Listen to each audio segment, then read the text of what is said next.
Nomor 1, uraikan definisi regulasi publik, yaitu merujuk pada seperangkat aturan, kebijakan, dan praktik yang ditetapkan oleh pemerintah atau lembaga publik untuk mengatur perilaku individu, organisasi, dan sektor tertentu dalam masyarakat. Yang nomor kedua, sebut dan jelaskan tahapan dalam penyusunan regulasi publik, yaitu identifikasi masalah memerlukan regulasi ini termasuk analisis kebutuhan dan dampak yang mungkin timbul. Berikut penelitian dan analisis, yaitu melakukan penelitian untuk mengumpulkan data dan informasi terkait isu tersebut. Yang berikut penyusunan draft awal, yaitu membuat draft awal regulasi berdasarkan hasil penelitian. Draft ini mencangkup tujuan, ruang lingkup, dan ketentuan teknis yang diperlukan. Yang berikut konsultasi publik, mengadakan forum diskusi atau konsultasi dengan berbagai pemangku kepentingan termasuk masyarakat untuk mendapat masukan dan umpan balik terhadap draft.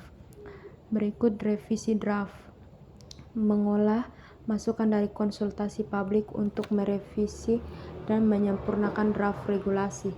Yang terakhir, pengkajian hukum, memastikan bahwa regulasi yang disusun sesuai dengan peraturan-peraturan perundang-undangan yang berlaku serta pertimbangan aspek hukum yang relevan. Yang nomor ketiga, sebagai sebuah siklus proses-proses dalam akuntansi sektor publik saling terkait dan mempengaruhi satu sama lain. Berikan alasan dan contohnya, yaitu alasannya yang pertama keterkaitan dana, yang kedua pengaruh kebijakan, yang ketiga akurasi dan transparansi, yang keempat pengambilan keputusan. Contohnya perencanaan anggaran dan pencatatan transaksi, yang kedua pelaporan keuangan dan audit, yang terakhir monitoring dan evaluasi program. Nomor 4, sebutkan pihak-pihak yang terkait dalam tahapan perencanaan publik, yaitu pemerintah daerah, legislatif, masyarakat, organisasi non-pemerintah atau LSM, berikut akademisi dan peneliti, berikut sektor swasta, berikut instansi dan badan teknis, yang terakhir media. Nomor 5, berkisar pada apa saja rumusan permasalahan dalam masyarakat. Coba sebutkan, yaitu yang pertama kesejahteraan ekonomi, kedua pendidikan, yang ketiga kesehatan, yang keempat lingkungan hidup, yang kelima keamanan dan ketertiban, yang keenam partisipasi masyarakat, yang ketujuh infrastruktur, yang kedelapan hak asasi manusia, yang kesembilan kependudukan, dan yang terakhir budaya dan identitas. Nomor 6, sebutkan 3 tahapan penting dalam perusahaan draft regulasi publik. Jelaskan. Yang pertama yaitu analisis masyarakat. Tahap ini melibatkan identifikasi pemerintah atau lembaga keterkaitan, melakukan analisis masalah yang ada, mengumpulkan data, dan melakukan kajian awal untuk menentukan apakah regulasi diperlukan. Yang kedua, penyusunan draft. Yang ketiga, sosialisasi dan evaluasi. Nomor 7, dalam tahap pengesahan dan pengundangan regulasi publik, mengapa tahap penyebaran luasan atau sosialisasi regulasi publik harus dilakukan? Berikan penjelasannya. Sosialisasi regulasi publik dapat berjalan efektif, meningkatkan kesadaran masyarakat, dan memfasilitasi penerimaan regulasi yang baik. Yang nomor 8, siapakah perancang regulasi akuntansi sektor publik? Yaitu yang pertama, Standards Centers, yang kedua Kementerian Keuangan, yang ketiga Badan Pemeriksaan Keuangan atau BPK, yang keempat Asosiasi Profesi Akuntansi. Nomor 9, apakah yang dimaksud dengan judicial review? Adalah proses di mana pengadilan menilai keabsahan tindakan atau keputusan lembaga pemerintah dan memastikan bahwa tindakan tersebut sesuai dengan konstitusi atau hukum yang berlaku. Nomor 10.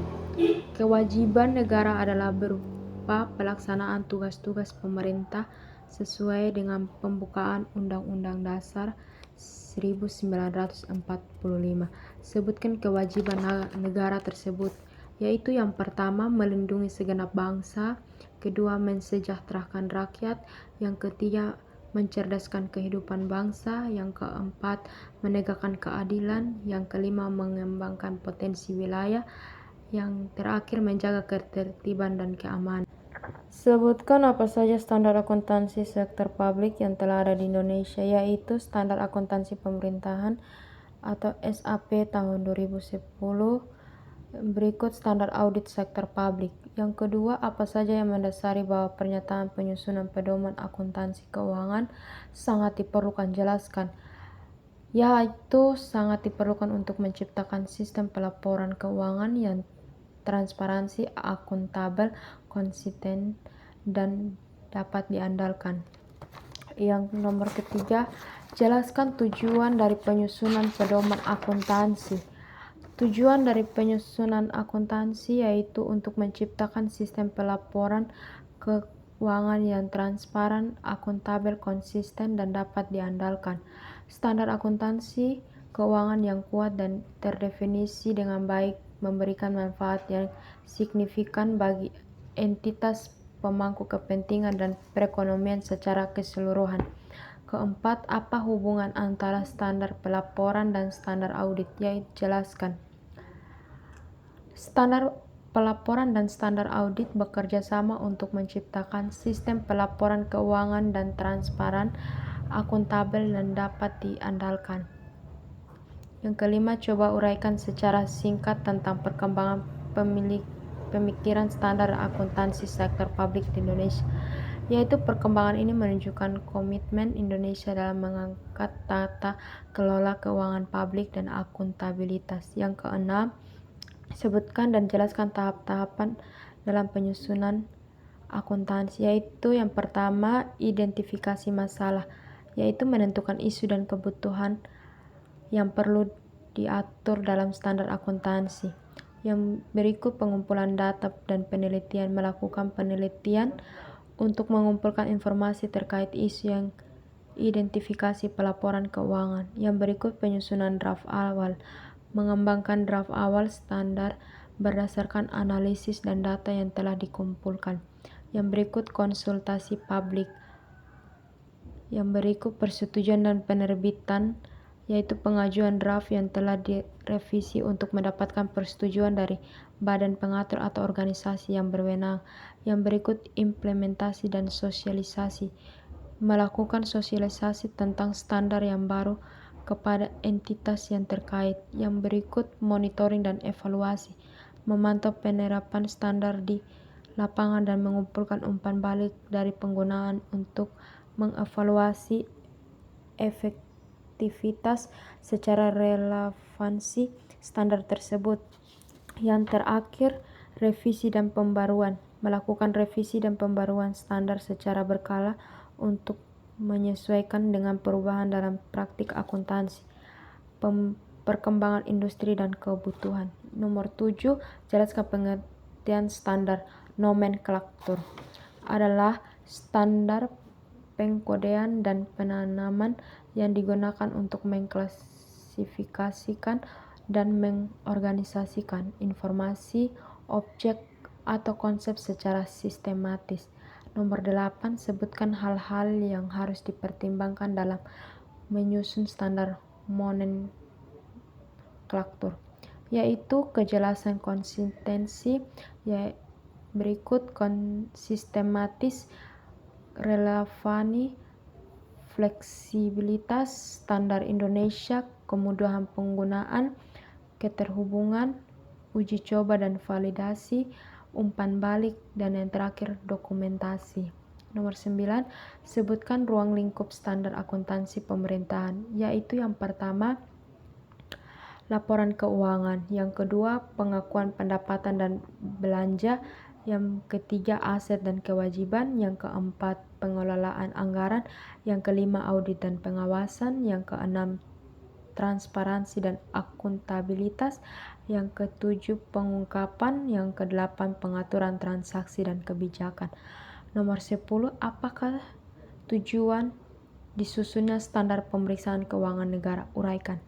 Standar pemeriksaan keuangan negara diharapkan dapat mendukung pengelolaan keuangan yang lebih baik, akuntabel, dan transparan, sehingga berkontribusi pada kesejahteraan masyarakat secara keseluruhan.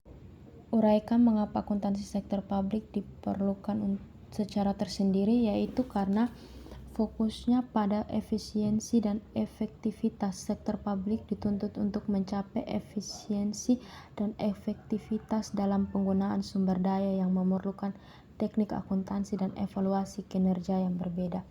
Kedua, sebutkan perbedaan akuntansi sektor publik dan akuntansi bisnis.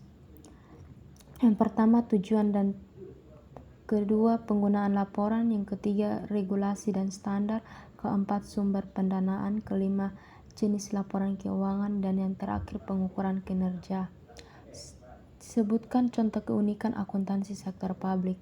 Fokus pada akuntabilitas, laporan anggaran, penggunaan basis aktual dan kas, pengukuran kinerja non-finansial, kepatuhan terhadap regulasi, laporan sosial lingkungan. Sumber pendanaan berbasis pajak.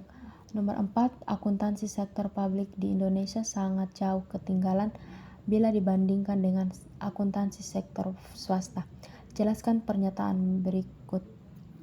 Akuntansi sektor publik di Indonesia memang masih jauh ketinggalan dibandingkan dengan akuntansi sektor swasta. Perbedaan ini terutama terlihat dalam transparansi, akuntabilitas, dan efisiensi pengelolaan keuangan. Kelima, sebutkan beberapa perbedaan antara laporan keuangan sektor publik dan laporan keuangan sektor swasta. Menurut Likierman dan Taylor dalam Heylen et al. 1992, yaitu mengidentifikasi beberapa perbedaan penting antara laporan keuangan sektor publik dan sektor swasta.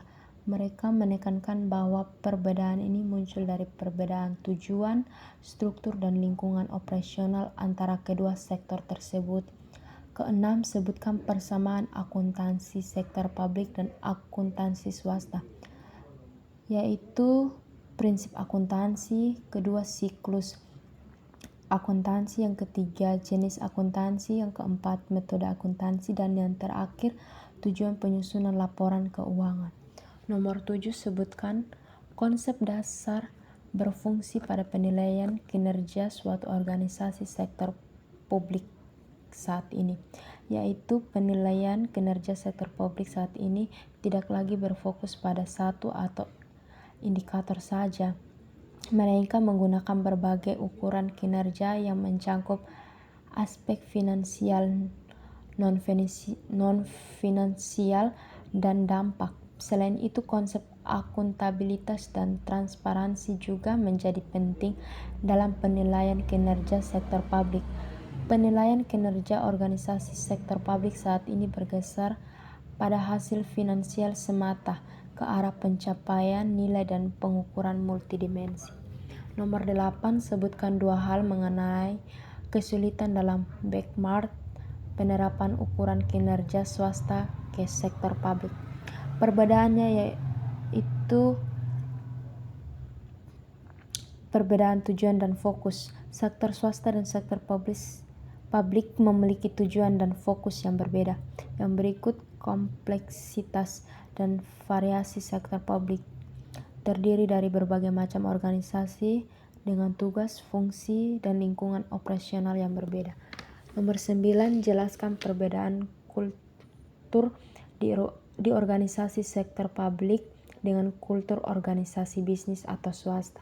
Perbedaan kedua tersebut yaitu merupakan refleksi dari perbedaan tujuan, struktur, dan lingkungan operasional dengan mereka hadapi. Organisasi sektor publik didirikan untuk melayani kepentingan publik dan mencapai tujuan sosial politik. Fokusnya adalah pelayanan publik, keadilan, dan kesejahteraan masyarakat. Kultur organisasi sektor publik cenderung menekankan etika, transparansi, akuntabilitas, dan kepatuhan terhadap peraturan. Ke-10, sebutkan dasar hukum organisasi sektor publik dan organisasi bisnis atau swasta.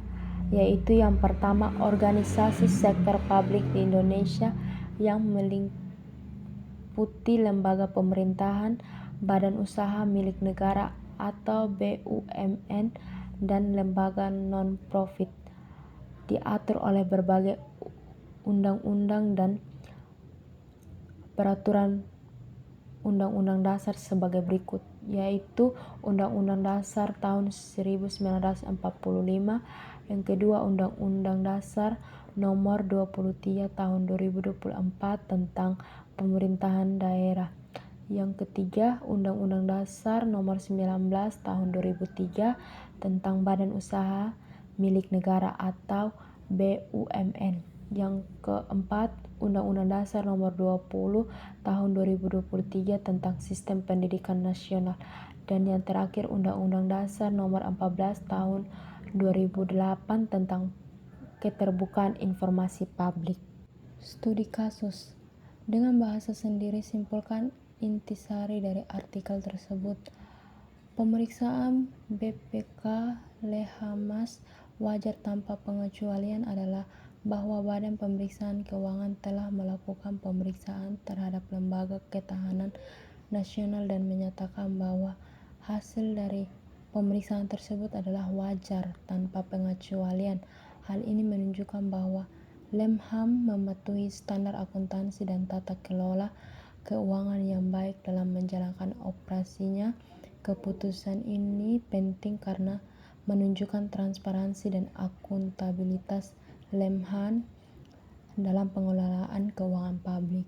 Yang kedua, apa peran dan manfaat standar akuntansi pemeriksaan BPK? Yang pertama, menjamin kualitas dan konsistensi pemeriksaan. Hal ini memastikan bahwa pemeriksaan BPK dilakukan dengan standar yang sama terlepas dari siapa pemeriksaan atau entitas yang diaudit. Yang kedua, meningkatkan transparansi dan akuntabilitas. Standar akuntansi membantu meningkatkan transparansi dalam pengelolaan keuangan negara dengan menerapkan standar ini yang jelas dan terdefinisi oleh BPK dapat mengidentifikasi dan mengevaluasi potensi penyimpanan. Apa yang menjadi permasalahan artikel ini khususnya yang terkait antara pengelolaan keuangan di organisasi publik dan swasta? Bagaimana dengan yang terjadi perusahaan swasta?